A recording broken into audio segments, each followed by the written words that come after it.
Good afternoon, Palos Verdes, and welcome to our second episode of Why SOS. Today I'm co-hosting with board member Julie Hamill. Thank you so much for joining. Thank you for having me. I had a number of concerns with that bond. Okay. But I worked really hard with respect to this bond measure SOS in 2024. I worked with our bond counsel to craft a bond that I could get behind because I had a lot of concerns about accountability and how the money was going to be spent. And I understood the concerns of the community with respect to using it for administrative buildings or for affordable housing, which there were rumors that it was going to be used for that. And so I worked with our bond counsel, and I used accountability measures proposed by a group called CalTAN, which is the California Taxpayer Action Network. And I included those provisions into the bond language itself. And so those create restricted spending and strong accountability provisions within the bond itself so that I could get behind it. And so then I voted with the board unanimously to put Measure SOS on the ballot this year. Okay. What were some of the necessities in order for you to get behind this bond measure? It was important to me to have accountability provisions built in, and I wanted to make sure that this money is going to be used for infrastructure, which is our district's biggest problem. We have infrastructure failure everywhere, all the time, at 17 school sites, which is very expensive to deal with. This is not a cosmetic issue or a nice to have issue. This is fundamental infrastructure like gas, plumbing, water, electrical. And so I wanted to make sure that all of this bond money is going to those infrastructure projects. It's not going to soft costs. Some of it will be used for soft costs, but one of those CalTAN provisions is a cap on soft costs. I believe the cap is 33%. And so I don't have the list of accountability provisions with me right now, but there are measures in there to ensure that if the district sort of messes around with the money and spends it in ways that is not accounted for or not set forth in the bond language, any member of the community can sue and seek an injunction against that spending. So that was really important to me. Yeah. So, I mean, I can say from firsthand experience that there are major issues on campus. We did have a gas leak, I want to say last year. Then throughout this year, there's been issues with the infrastructure, and if you walk around campus, you can kind of see that there are posts where there necessarily shouldn't be or weren't in the past. So can we talk about a little bit how it depends about a student's safety, that this is really for the future generations of students in Palos Verdes and how it affects them, but it will also affect the older community as well? Yeah, I mean, I've got 3 little kids. My kids are in kindergarten, 2nd grade, and 4th grade. And so I'm here for the long term. I moved here for the schools. And it's funny because when you talk with people in society about great schools, like I never really understood what that meant until I started sending my kids to public school. And I remember having this conversation when I was first on the Planning Commission in Rancho Palos Verdes. And I said something about how we had a facilities crisis in the district. And all of the people on the Planning Commission were older gentlemen who didn't have kids in the district. And one of them said, BS. He said the actual word. And he goes, we don't have a facilities crisis. And I said, when was the last time you set foot on a campus in our district? He said, maybe the 80s or the 90s. And I said, you have no idea how bad things have gotten. Yeah. They're so bad that last year I had to sign a declaration to the state of California saying that we had to deprive students of 3 days of instructional time because of electrical failure at Mural Est, which is absolutely insane. If you think about, we're allegedly the 5th largest economy in the world, California, and our state is supposed to be funding all of our public schools adequately. To me, that means that they are making our schools baseline safe, habitable, usable, functioning, open, not flooded, the power's on, the water's flowing, not on the ground, but through the pipes. And our state has failed to provide that. And unfortunately, I'm sort of jumping around here, but I went up to Sacramento last March with Capitol Convoy. And were you there? I was not, but I have friends and colleagues that were, so. It was very eye-opening.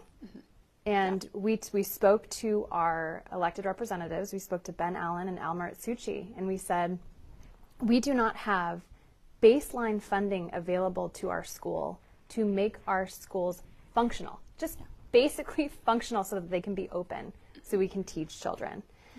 And they said, we asked for a return of more of our tax dollars that we're already paying into the system. We're paying a lot of money from Palos Verdes into the system via taxes, and those dollars are being reallocated and sent elsewhere.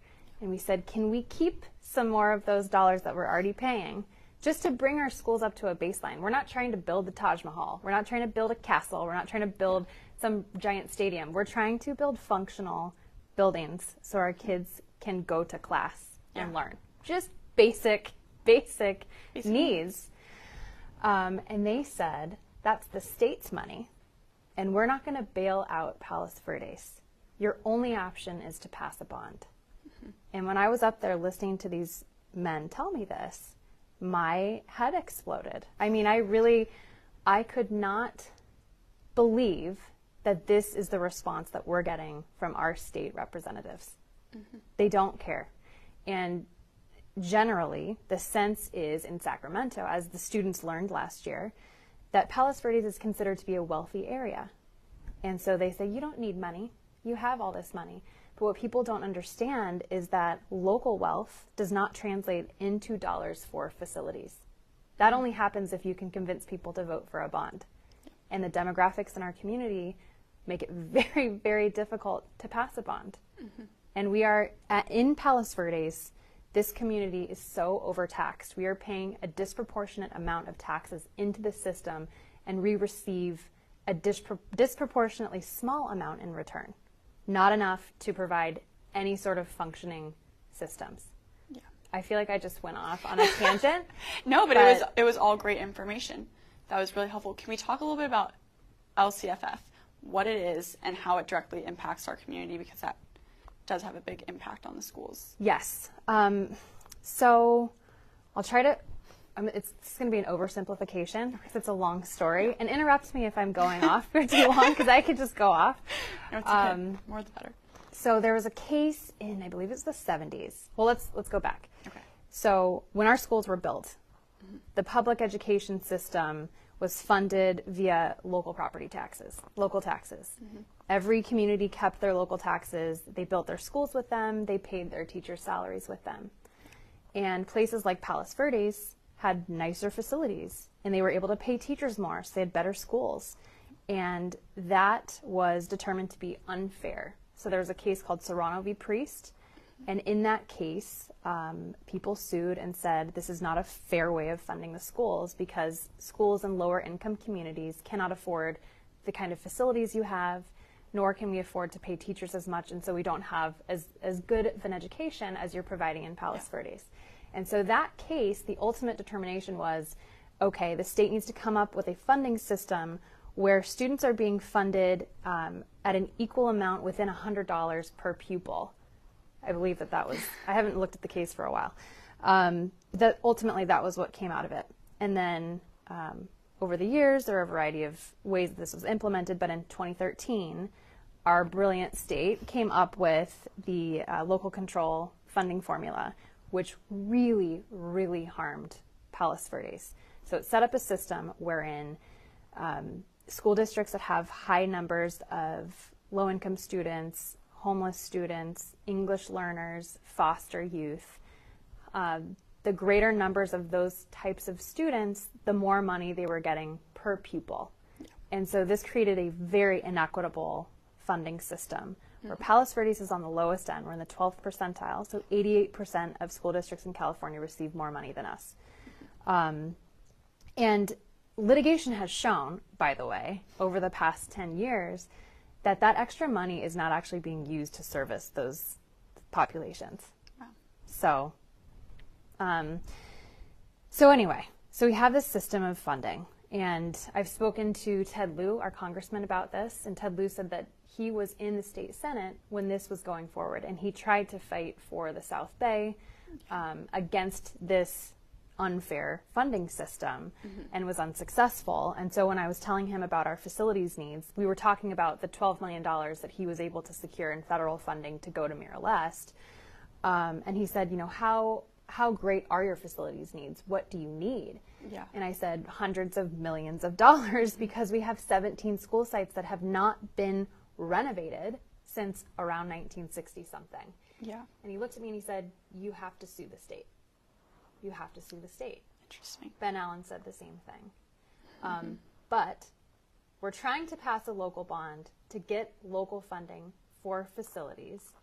I'm concerned about the prospects because the demographics in our community are such that we have, at least when I was running for the board, only 1 out of 10 voters had children in the public school district.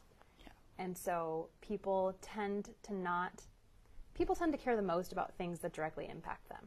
And it's very difficult to convince someone who's already overtaxed that they should tax themselves more for something that they don't think they're going to see a benefit from. But will they see a benefit on potentially their home value increasing or decreasing or staying steady? So I want people to think about, let's pretend it's November 6th. So it's the day after the election and we don't have Measure SOS. We're in deep trouble because we have catastrophic failure in our infrastructure all over. I literally get 1 to 2 to 3 notifications every week about a failure at one of our sites. And it's not just a little thing. It is like major. A massive flood or a massive gas leak. So I want people to think about what are the next steps. And I'm a lawyer.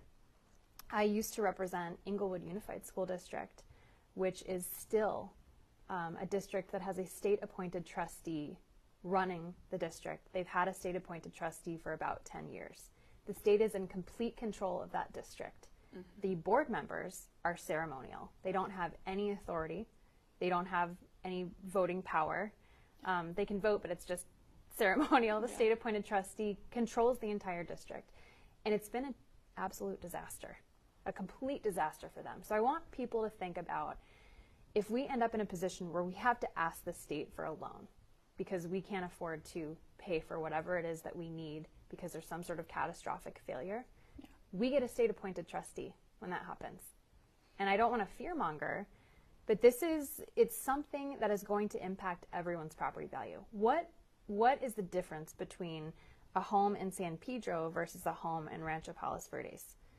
The school district is a huge part of that. And families look to live here because the schools are great. And so if we want to maintain that level of excellence and we want to maintain local control, we need local funds to do that. And so with Measure SOS, those funds are restricted to local use only. They cannot be siphoned by the state. The state cannot come in and say, we're going to take some of your local bond money. If we pass a local bond, it is ours, we control it, and the state cannot mess around with it. So that's another reason why I support it. And so with the local controlled funds, how can citizens be ensured that it will go towards the right use? So there are a variety of safety measures. There's constitutional protections.